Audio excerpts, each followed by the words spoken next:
لله وكفى وسلام على عباده الذين اصطفى أما بعد أعوذ بالله من الشيطان الرجيم بسم الله الرحمن الرحيم يا أيها الناس إنما بغيكم على أنفسكم وقال الله تعالى من يعمل سوءا يجز به وقال الله تعالى وذروا ظاهر الإثم وباطنه قال النبي صلى الله عليه وسلم اتق المحارم تكن عبد الناس صدق الله مولانا العظيم اللهم صل على سيدنا محمد وعلى آل سيدنا محمد وبارك وسلم اللهم صل على سيدنا محمد وعلى آل سيدنا محمد وبارك وسلم اللهم صل على سيدنا محمد وعلى آل سيدنا محمد وبارك وسلم. آج کا عنوان ہے گناہ. قرآن کریم میں اللہ پاک نے فرمایا من یعمل سوءا یجز بہ، جو برا عمل کرے گا اس کی سزا اس کو ملے گی. یہ قرآن کریم میں اللہ نے بتا دیا کہ جو برا عمل کرے گا اس کی سزا اس کو ملے گی. اب یہ سننے کے بعد میں یہ ہو ہی نہیں سکتا کہ بندہ گناہ کرے اور اس کی سزا نہ ملے. یہ دو ٹوک بات ہے. اگر گناہ کرو گے تو سزا ملے گی. اب وہ سزا کیا ہے اس کا تذکرہ تو آگے آئے گا، لیکن یہ طے ہے کہ گناہ پر سزا ملتی ہے. ایک اور جگہ قرآن کریم میں اللہ نے فرمایا یا ایھا الناس انما بغیکم علی انفسکم، اے لوگو بے شک تمہاری سرکشی تمہارے ہی اوپر آئے گی. سرکشی کا وبال تمہاری اپنی جان پہ آئے گا، پھر اس کو جھیلنا پڑے گا. اس میں بھی یہی وعید ہے. ایک اور جگہ اللہ پاک نے فرمایا وَذَرُوا ظَاهِرَ الْإِثْمِ وَبَاطِنَهُ، جو ظاہری گناہ ہے ان کو بھی چھوڑ دو، جو باطنی گناہ ہے ان کو بھی چھوڑ دو. گناہ کسے کہتے ہیں؟ اللہ اور اس کے رسول کی نافرمانی کو گناہ کہتے ہیں.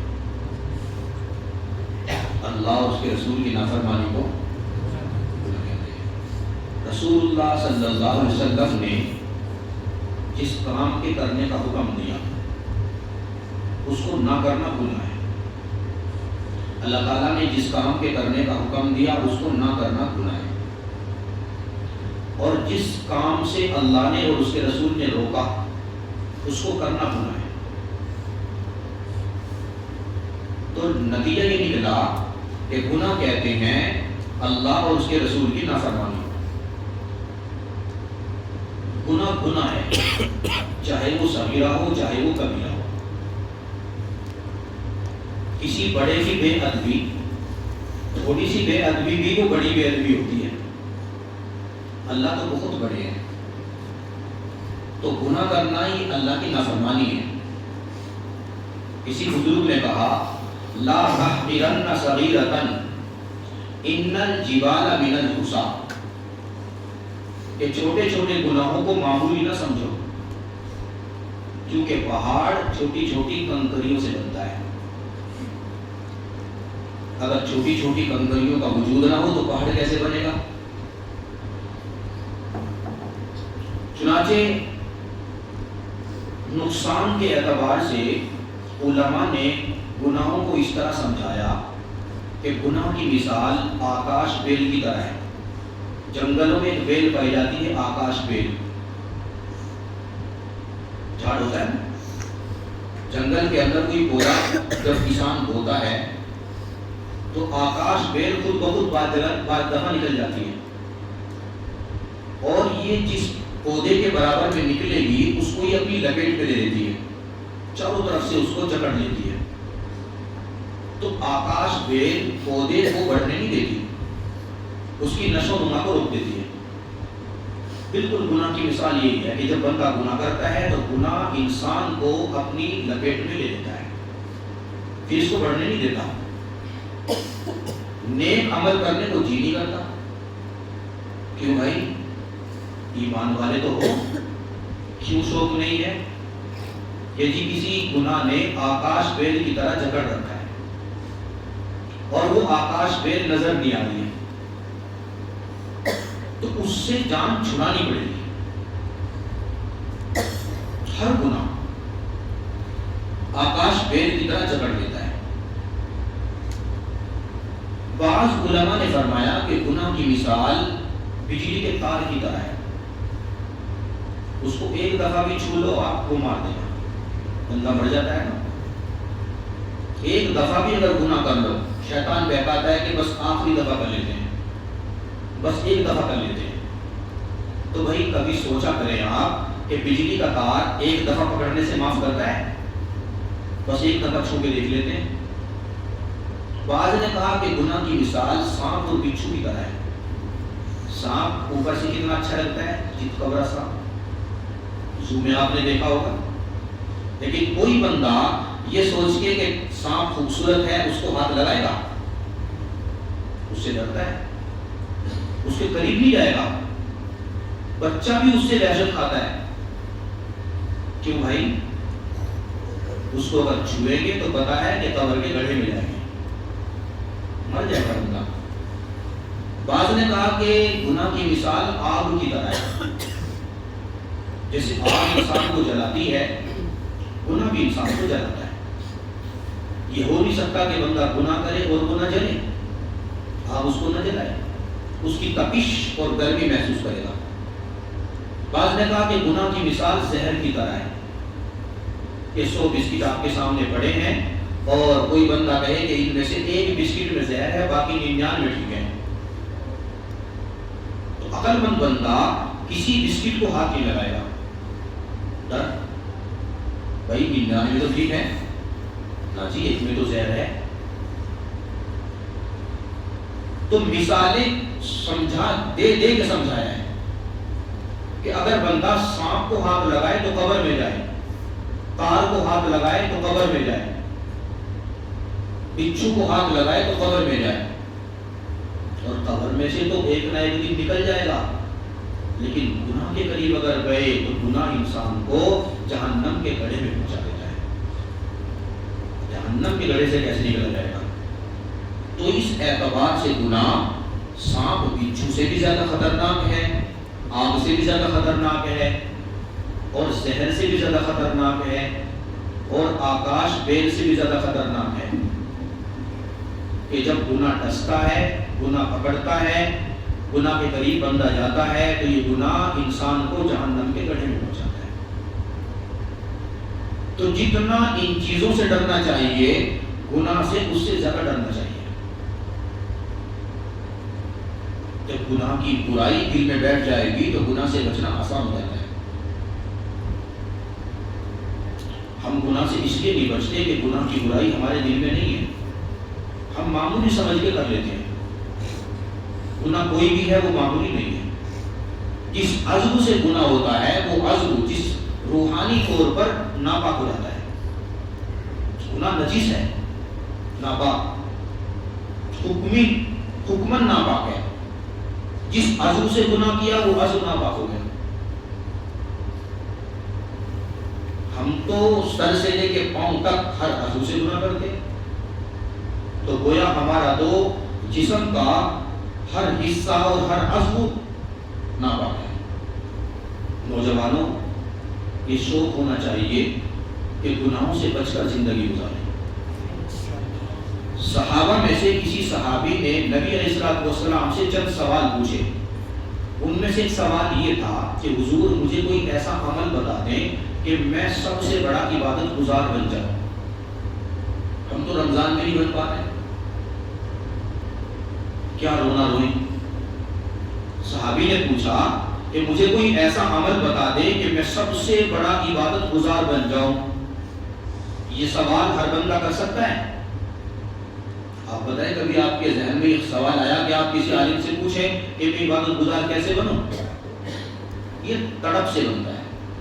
جب انسان کے اندر لگن ہوتی ہے، تڑپ ہوتی ہے، کسی چیز کو حاصل کرنے کا جذبہ ہوتا ہے، پھر اسی ٹائپ کے سوال آتے ہیں۔ تو صحابی کے ذہن میں سوال آیا کہ حضور آپ کوئی ایسا عمل بتا دیں کہ میں سب سے بڑا عبادت گزار بن جاؤں، قربان ہو جائے۔ نبی کریم صلی اللہ علیہ وسلم کے اس فرمان کے ایک عمل بتایا کہ بس یہ ایک عمل کر لو تم سب سے بڑے عبادت گزار بن جاؤ گے. بتائیں. فرمایا اتق المحارم تکن عابد الناس. اتق المحارم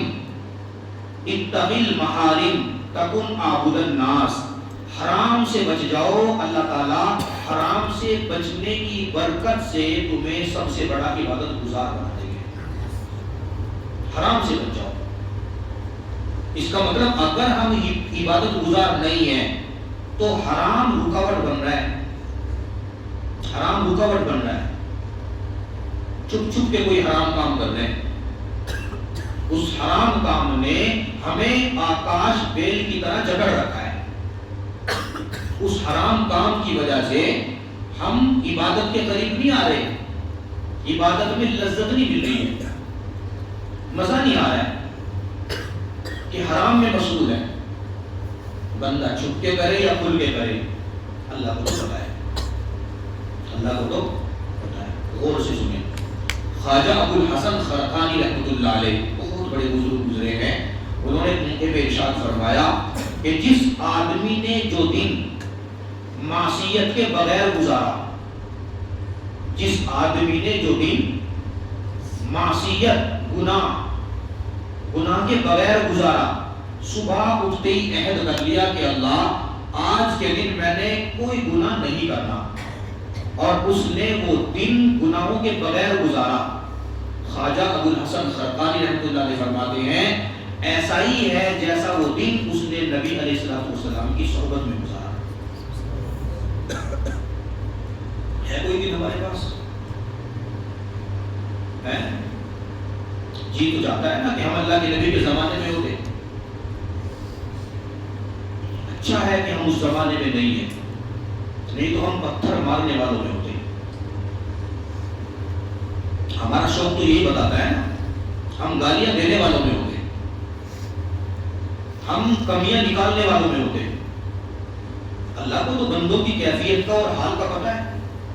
ابھی کیا کر رہے ہیں، ابھی ہم کون سے گل کھلا رہے ہیں. جس بندے کو رمضان کے مہینے میں تکبیر اولیٰ کے ساتھ جماعت میسر نہیں ہے وہ کیا امید کر سکتے ہیں اس سے؟ اس سے بہترین ماحول کبھی ملے گا؟ اس سے بہترین وقت ملے گا؟ اپنے آپ کو کوسیں کہ ہماری زندگی کا کوئی دن تو ہو نا ایسا کہ ہم گناہوں کے بغیر گزاریں، اور اللہ کے یہاں وہ دن ایسا لکھا جائے جیسے وہ دن ہم نے نبی علیہ السلام کے ساتھ میں گزارا ہے. کوئی دن تو ہونا چاہیے، نہیں ہونا چاہیے. گناہ کرتے ہیں تو سوچتے ہیں کہ کوئی دیکھ نہیں رہا. ان ربک لبالمرصاد، اللہ فرماتے ہیں کہ ہم تمہیں ہاتھ لگا کے دیکھتے ہیں، تم ہماری نظر سے کہیں نہیں بچتے ہو. گناہ کرتے ہیں تو یہ سوچتے ہیں اکیلے ہیں، کوئی ساتھ میں نہیں. اللہ فرماتے ہیں وَهُوَ مَعَكُمْ أَيْنَمَا كُنْتُمْ، تم جہاں بھی ہو ہم تمہارے ساتھ ہیں. اللہ تو ہے. بند کمرہ ہے، چپ چھپ کے میسیج چل رہا ہے، چپ چھپ کے بات چل رہی ہے، چپ چھپ کے فلمیں دیکھی جا رہی ہیں. اللہ ہے کہ نہیں ساتھ میں؟ بولو. اللہ دیکھ رہے ہیں کہ نہیں دیکھ رہے ہیں؟ دماغ کہتا ہے کوئی کیا بگاڑ لے گا. اللہ کہتے ہیں ان اخذہ علیم شدید، اس کی پکڑ بہت سخت ہے. ان بطش ربک لشدید، اس کی پکڑ بہت سخت ہے. جب پکڑنے پہ آتا ہے تو ٹکی کے ناچ نچا دیتا ہے، جوانی کا غرور نکال دیتا ہے. جب پکڑنے پہ آتا ہے، کسی امیر کبیر نے بڑے عہدے پر فائز تھا، کسی مسجد کے مؤذن کو اس بات پہ کہ وہ اذان پڑھتا تھا مائک سے، تو وہ کہتا تھا کہ فجر کی اذان بغیر مائک کے پڑھ لیا کرو. بڑا افسر تھا، بغیر مائک کے کیسے پڑھیں؟ اچھا تو آواز کم کر لیا کرو. کیسے کم کریں؟ مؤذن کے ہاتھ میں تو نہیں ہوتی یہ چیزیں، وہ اذان پڑھتے تھے. تو اس بدبخت نے اپنی دولت کے نشے میں اور اپنی افسری کے نشے میں ایک روز فجر کے وقت میں اذان پڑھتے ہوئے مؤذن کے منہ پہ تماچا مارا. یہ بغاوت تھی کہ نہیں تھی؟ بڑا افسر تھا, وہ بڑے پیسے والا اور بڑے ناز والا اور بہت غصے والا. آئی اللہ کی پکڑ. اللہ پاک نے وہ بیماری لگائی کہ جسم سے پسینہ چھوٹنے لگا.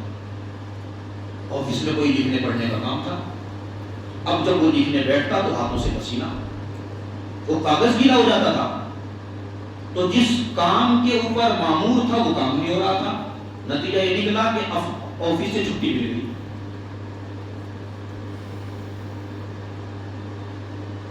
دماغ میں غصہ بہت تھا, گھر والوں کے اوپر رو, بچوں کے اوپر رو, محلے والوں کے اوپر رو, رشتہ داروں کے اوپر رو, بھائیوں کے اوپر رو, ہر کسی کے اوپر رو ڈالتا ہے. اللہ پاک نے جسمانی بیماریاں لگا دی اس کے اوپر, علاج کرتا گیا, بیماری بڑھتی گئی. ایک وقت وہ آیا کہ جسم پر فالج پڑ گیا, ہاتھ بھی مفلوج اور پاؤں بھی مفلوج. نہ ہاتھ حرکت کرتے تھے اور نہ پاؤں حرکت کرتے تھے. افسر صاحب بستر میں پاخانہ کر رہے. شروع میں بیوی صاف کرتی, بچے صاف کر دیتے. جب ابتدا ہوتی ہے تو خدمت تو کر دی جاتی ہے, لیکن وہ جو افسری کا نشہ تھا وہ دماغ میں سے نہیں نکلتا تھا. بھوک لگی تو ننگی گالیاں دیتا تھا, کہاں مر گئی, کیا کر رہی ہو, کھانا کیوں نہیں لاتی ہو. کھانا بنانا پھر اپنے ہاتھوں سے کھلانا ظالم کو, اور گالیاں سننا. بچوں کو بھی ایسے ہی. چند مہینوں کے بعد, سالوں کے بعد بچے الجھن کا شکار ہو گئے. میں نے کہا کہ امی ہم خدمت بھی کرتے ہیں اور یہ ہمیں گالیاں بھی بکتے ہیں, ہم سے نہیں ہوتی خدمت. بچوں نے خدمت بند کر دی. تھوڑے دن بیوی نے کی, بیوی کو بھی گالی دیتا تھا, بیوی نے بھی گالی. پھر کیا نتیجہ نکلا, یہ بھائیوں کے حوالے ہوئے. تھوڑے دن بھائیوں نے خدمت کی تو وہاں بھی یہی نشہ, افسری کا, گالی گلوچ. اس بندے کی جو عادت ہوتی ہے وہ چھوٹتی نہیں ہے. بندہ اپنی عادت سے مجبور ہوتا ہے. ایک وقت یہ آیا کہ بھائی کی بیویوں نے بھی منع کر دیا گھر میں رکھنے سے. بیوی مائکے چلے گئی اپنے بچوں کو لے کے.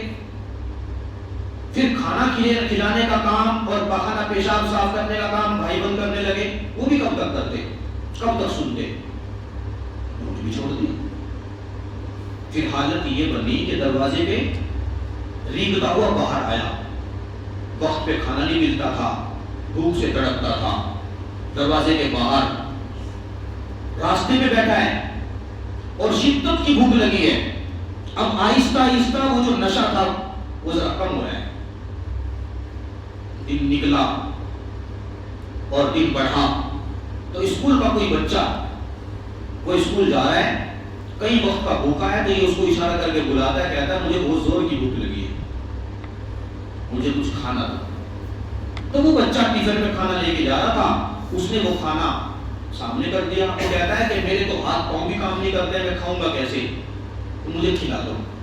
تو بچہ کہتا ہے چاچا جان میرے تو اسکول کا وقت ہو رہا ہے, میں اگر دیر سے جاؤں گا تو مجھے کلاس سے باہر نکال دیا جائے گا, میں کھانا دے سکتا ہوں, کھلا نہیں سکتا.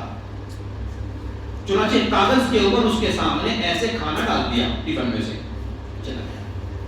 پھر آسمان میں دیکھا, پھر نظارہ کیا. نظارہ کرنے والوں نے کل کا افسر اور مالداروں کی جھنکار میں بات کرنے والا کتے کی طرح منہ سے کھانا کھا رہا ہے, کتے کی طرح منہ سے کھانا کھا رہا ہے.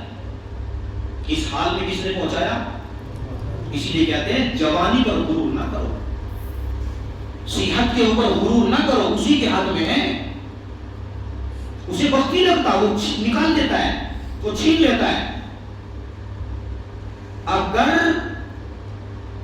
آپ عبادت کرنے پر آپ کے اندر طاقت اور ہمت ہے, استطاعت ہے, اختیار حاصل ہے, اور آپ نہیں کرتے, تو اللہ تعالیٰ پھر حالات ایسے بنا دیتے ہیں کہ آپ کر نہیں پائیں گے. آپ کر نہیں پائیں گے, پھر تڑپیں گے اور ترسیں گے. تو گناہوں نے جکڑ رکھا ہے, محاسبہ کرے کس گناہ کی وجہ سے ہم جھگڑے ہوئے ہیں کہ رمضان جیسے برکت والے مہینے میں ہمیں تکبیر اولیٰ کے ساتھ میں نماز نصیب نہیں ہو رہی ہے. ذہن میں جب شیطان یہ بات ڈالے کہ کوئی کیا کر لے گا تو اسے بتائیں کہ اللہ سب کر سکتے ہیں. ہمارے ہر گناہ پر 8 گواہ ہیں. ہمارے ہر گناہ پر اللہ تعالیٰ 8 گواہ بنا رہے ہیں. پہلا گواہ مکان، وہ جگہ جہاں آپ گناہ کر رہے ہیں. قرآن کریم میں اللہ نے فرمایا یومئذ تحدث اخبارها بان ربک اوحی لها. اللہ تعالیٰ زمین کو حکم دیں گے کہ بتاؤ تمہاری پیٹھ کے اوپر اس نے کیا کیا گناہ کیا ہے. وہ خبریں نشر کرے گی، وہ ویڈیو دکھائے گی.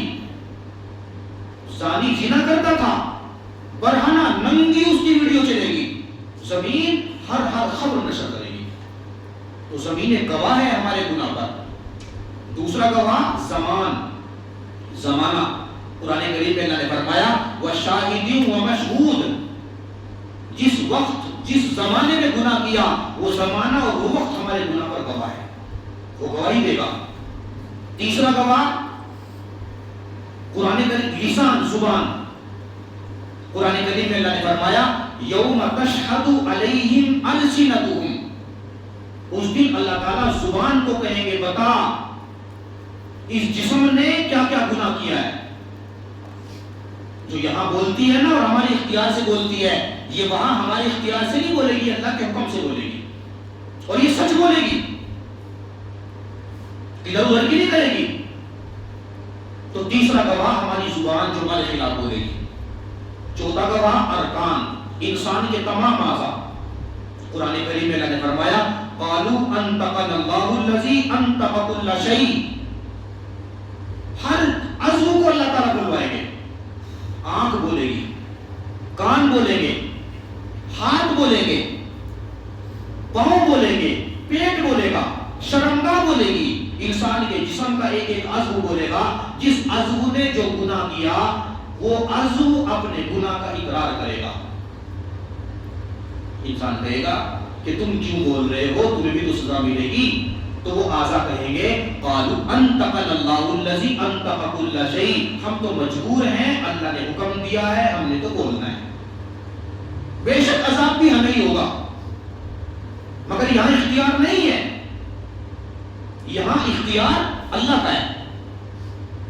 یہاں اعضاء پر اللہ پاک نے عارضی اختیار دیا ہے، یہ اختیار ختم ہو جائے گا. اسی طریقے سے فرمایا کہ 5واں گواہ فرشتے، کرامن کاتبین یعلمون ما تفعلون. دائیں بائیں فرشتے لکھ رہے ہیں کہ نہیں لکھ رہے ہیں؟ بچپن سے سنتے آ رہے ہیں کہ فرشتہ دائیں ہے، ایک بائیں ہے. دائیں والا فرشتہ نیکیاں لکھ رہا ہے اور بائیں والا فرشتہ گناہ لکھ رہا ہے. اور یہ لکھ رہا ہے، قرآن کریم گواہ ہے، قرآن نے بتایا ہے. اور چھٹا گواہ دیوان، وہ دفتر جو فرشتہ تیار کر رہا ہے، نامہ، اعمال نامہ، رجسٹر. قرآن کریم میں اللہ نے فرمایا یا ویلتنا ما لہذا الکتاب لا یغادر صغیرۃ ولا کبیرۃ الا احصاها. جب قیامت کے دن اللہ تعالیٰ اس رجسٹر کو کھولیں گے اور بندہ اس کو پڑھے گا تو کہے گا ہائے میرے رجسٹر کو کیا ہو گیا، اس میں تو کوئی چھوٹا گناہ بھی نہیں بچا اور کوئی بڑا بھی نہیں چھوڑا. اس میں تو ہر گناہ لکھا ہے. کوئی گناہ ایسا نہیں جو اس میں لکھا ہوا نہیں ہوگا. اور 7ویں گواہ جو ہمارے خلاف ہیں، بولتے بھی ڈر لگتا ہے، نبی الانس والجان، انسانوں کے اور جنات کے نبی. ہمارے نبی صلی اللہ علیہ وسلم ہر پیر اور جمعرات کو ہمارے اعمال نبی کی خدمت میں پیش ہوتے ہیں، وہ بھی گواہ ہیں. قرآن کریم میں اللہ نے فرمایا فَكَيْفَ إِذَا جِئْنَا مِنْ كُلِّ أُمَّةٍ بِشَهِيدٍ وَجِئْنَا بِكَ عَلَى هَؤُلَاءِ شَهِيدًا. محبوب ہم آپ کو بھی گواہ بنا کے لائیں گے، آپ گواہ دیں گے، گواہی دیں گے. سوچیں آپ، نبی صلی اللہ علیہ وسلم گواہی دیں گے. جس کے گناہوں پر اللہ کے نبی نے گواہی دے دی اس کے تو بچنے کے چانس کہاں ہوں گے. اور 8واں گواہ اس سے بھی بڑا، رحمان، خود اللہ تعالیٰ. اللہ نے قرآن میں فرمایا وَلَا تَعْمَلُونَ مِنْ عَمَلٍ إِلَّا كُنَّا عَلَيْكُمْ شَهِيدًا، جو کچھ تم کر رہے ہو ہم جانتے ہیں، ہمارے علم میں، تو ہمارے ہر گناہ پر یہ 8 گواہ ہیں۔ ہم کہہ سکتے ہیں اللہ تعالیٰ کو کہ اللہ ہم نے نہیں کیے؟ اللہ کو جھٹلا سکتے ہیں؟ نبی اسلام کو جھٹلا سکتے ہیں؟ اس رجسٹر اور دیوان کو جھٹلا سکتے ہیں؟ فرشتوں کو جھٹلا سکتے ہیں؟ نہیں جھٹلا سکتے۔ گناہوں پر پکڑ دنیا میں بھی آتی ہے اور گناہوں میں پکڑ آخرت میں بھی آتی ہے۔ واصف باللہ بہت بڑا بادشاہ گزرا ہے اور یہ بڑا ظالم بادشاہ تھا، بہت غصے والا۔ جب یہ غصے میں کسی کو دیکھتا تھا تو ایسا لگتا تھا جیسے اس کی آنکھوں سے خون ٹپک رہا ہے، بہت غصہ کرتا تھا۔ رعایا پر بڑا اس نے ظلم کیا ہے، اللہ پاک نے اسے ذلت کی موت مارا۔ بادشاہ تھا، 12 ملکوں پر اس کی حکمرانی تھی۔ ہماری تو حیثیت کیا ہے؟ 12 ملکوں پر حکمرانی کرنے والا بادشاہ واصف باللہ جب مرا تو بد عملیوں کی وجہ سے، گناہوں کی وجہ سے، غصے اور غضب کی وجہ سے، اس ظلم کی وجہ سے جو وہ کرتا تھا، ذلت کی موت مرا۔ اور جب اسے غسل دے کے کفن پہنایا گیا اور جنازہ لے کے چلے قبرستان کی طرف تو جنازے کے اندر حرکت ہو رہی ہے، سر کے پاس، چہرے کے اوپر۔ تو کسی نے کہا یہ کیا ہے؟ زندہ ہے شاید، کھول کے دیکھیں۔ تو کھول کے دیکھا، چوہے کے برابر 2 جانور ہیں جو اس کی آنکھ پر حملہ کر رہے ہیں اور آنکھ کو کھا رہے ہیں۔ انہی آنکھوں سے لوگوں کو مرعوب کرتا تھا، انہی آنکھوں کا روپ ڈالتا تھا، انہی آنکھوں سے خون ٹپکتا تھا۔ اللہ پاک نے اتنی بھی مہلت نہیں دی کہ یہ قبر میں اترتا، اتنی بھی مہلت نہیں دی۔ اللہ پاک نے 2 جانوروں کو جو عذاب دینے والے جانور تھے ان کو متعین کر دیا یا مسلط کر دیا، اور وہ اس کی آنکھوں کو نوچ رہے ہیں، کھا رہے ہیں۔ آپ سوچیں کہ دفن ہونے سے پہلے اس کا یہ حال بنا تو قبر میں دفن ہونے کے بعد اس کا کیا حال ہوگا؟ حدیث پاک میں اللہ کے نبی نے فرمایا الظلم ظلمات الی یوم القیامہ، ظلم یہ قیامت کے دن اندھیروں کا سبب بنے گا، یہ بندہ تاریکی میں ڈوبا ہوگا۔ تو ہم گناہ کرتے ہیں، ہمارے گناہ ہمیں عبادت سے روکتے ہیں۔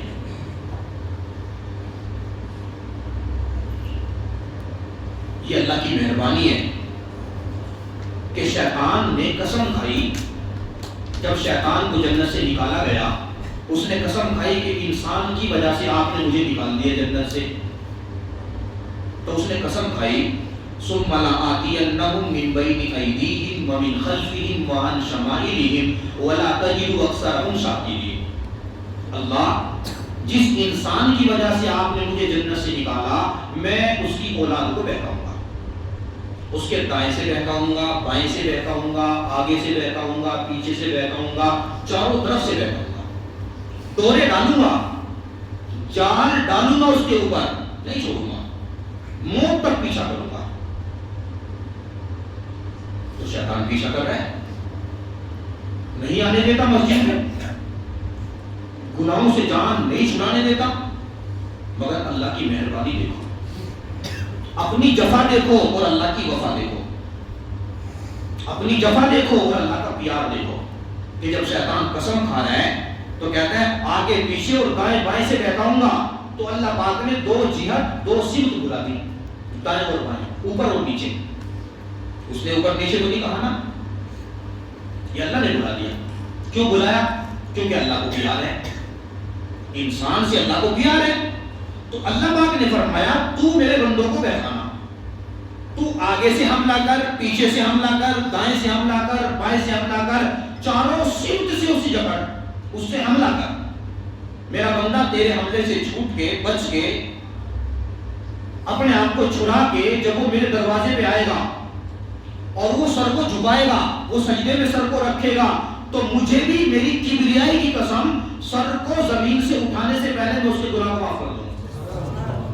پھر نماز پڑھ کے ہاتھ اٹھائے گا اور مجھ سے معافی مانگے گا اور آنسو بہائے گا، تو میری کبریائی کی قسم اس کے ہاتھ نیچے بعد میں جائیں گے، پہلے اس کے گناہ معاف کر دوں گا۔ پیار تو دیکھو نا اپنے رب کا. یہ معافی یہاں ملے گی میرے نوجوان بھائیوں، قبر میں نہیں ملے گی، قبر میں نہیں ملے گی. اگر موت اسی غفلت میں آ گئی تو سکرات کے وقت میں نہیں ملے گی. جب گھر کی حالت ہوتی ہے تو وقت نکل جاتا ہے. ابھی ہمارے پاس میں وقت ہے، ابھی وقت ہاتھ سے نہیں نکلا. جو رب اتنا مہربان ہے کہ سجدہ کرنے پر سر کو اٹھانے سے پہلے معاف کرنے کو تیار ہے، ہاتھ اٹھانے پر ہاتھ نیچے جانے سے پہلے معاف کرنے کو تیار ہے، کیوں اس کے در کو چھوڑا ہے؟ کیوں اس کے در سے بھاگتے ہو؟ کیوں اس کا در اچھا نہیں لگتا ہے؟ کیوں پیٹ دکھاتے ہو؟ کون سے گناہ نے جکڑا ہے؟ کون سا گناہ آکاش بیل کی طرح جکڑے ہوئے ہیں؟ اس کو دیکھو، محاسبہ کرو، اس سے جان چھڑاؤ، اس سے جان چھڑاؤ. گناہ کے تعلق سے یہ چند باتیں آپ کے سامنے عرض کی ہے کہ گناہ کا نقصان کیا ہے. گناہ کے کچھ نقصان کیا ہے. بجلی کی طرح، تارے کی طرح، وہ مثال دے کے آپ کے سامنے عرض کیا ہے. پھر اس کے گواہوں کا تذکرہ کیا. کل بھی گناہوں کے ٹاپک پہ بات ہوگی، اور کل گناہ کے دنیا اور آخرت کے جو نقصانات ہیں، کیونکہ جب بندے کو پتہ ہوتا ہے نا کہ اس کا نقصان یہ ہے تو وہ نقصان سے بچتا ہے. تو انشاءاللہ کل گناہوں کے نقصانات کو کھول کھول کے آپ کے سامنے عرض کریں گے، تاکہ گناہوں کی نحوست اور گناہوں کی برائی ہمارے دل میں ایسی بیٹھ جائے جیسا کہ ہمارے دلوں کے اندر زہر کی اور آگ کی اور سانپ بچھو کی برائی بیٹھی ہوئی ہے. اس کا انشاءاللہ کل تذکرہ کریں گے. اور پھر اس کے بعد میں پھر گناہوں سے بچنے کا طریقہ کیا ہے، اس سے جان چھڑانے کا طریقہ کیا ہے، وہ بھی ہونا چاہیے نا. اس کے بعد انشاءاللہ اس کا تذکرہ کریں گے. اللہ پاک ہم سب کو عمل کی توفیق نصیب فرمائے. وما لنا الا البلاغ. الحمدللہ رب العالمین. اللہم صلی علی سیدنا محمد وعلی آل سیدنا محمد وبارک وسلم. پیارے اللہ ہمارے گناہوں کو معاف فرما، اللہ ہماری غلطیوں کو درگزر فرما. پیارے اللہ رحم کا، کرم کا معاملہ فرما، عافیت کا، فضل کا معاملہ فرما. اللہ ہم سب کے حق میں خیر کے فیصلے فرما، ہدایت کے فیصلے فرما، کامیابی کے فیصلے فرما، عزتوں کے فیصلے فرما. اللہ دنیا آخرت کی بلاؤں سے ہم سب کی حفاظت فرما، حادثوں سے حفاظت فرما. اللہ بیماریوں سے حفاظت فرما، اللہ پریشانیوں سے حفاظت فرما. نظر آنے والے، نظر نہیں آنے والے دشمنوں سے حفاظت فرما. اللہ ایک نوجوان کا طبقہ آئے بیٹھا ہے تیرے گھر کے اندر، ان سب کو اپنی بارگاہ میں قبول فرما. اللہ ہم سب کو اپنی بارگاہ میں قبول فرما، اپنی بارگاہ کی قبولیت نصیب فرما. قبول ہونے کے بعد مردود ہونے سے حفاظت فرما. اللہ ہمارے دلوں میں آپ کی محبت پیدا فرما. پیارے اللہ ایسا بنا دیجیے آپ کو پسند آ جائیں. پیارے اللہ ایسا بنا دیجیے آپ کو پسند آ جائیں. اللہ رمضان کا اکثر مہینہ گزر گیا، غفلت دور نہ ہوئی، غفلتوں کے ساتھ وقت گزر رہا ہے. اللہ ہماری کوتاہی اور غفلت کو معاف فرما. اور جو ایام بچے ہیں اللہ پاک ان ایام کی قدر نصیب فرما. جو راتیں بچی ہیں ان کی قدر نصیب فرما. اللہ ان راتوں میں ہمارے حق میں مغفرتوں کے فیصلے فرما، جہنم سے آزادی کے فیصلے فرما. ہمیں بڑوں کا ادب، چھوٹوں کا شفقت نصیب فرما. ہم سب کی تمام جائز تمناؤں کو پورا فرما. مسجد کو آباد فرما، آباد کرنے والوں کو آباد فرما. اللہ ان بچوں کو کامیابی امتحانات میں اور ہر قدم پر کامیابی نصیب فرما. ناکامی سے حفاظت فرما. موت تک کی تمام جائز تمناؤں کو پورا فرما. ہماری دعاؤں کو ہمارے آقا حضرت محمد کریم صلی اللہ علیہ وسلم کے وسیلے سے قبول فرما. اللہم صلی وسلم وبارک علی حبیبک محمد وآلہ وصحبہ اجمعین برحمتک یا ارحم الراحمین.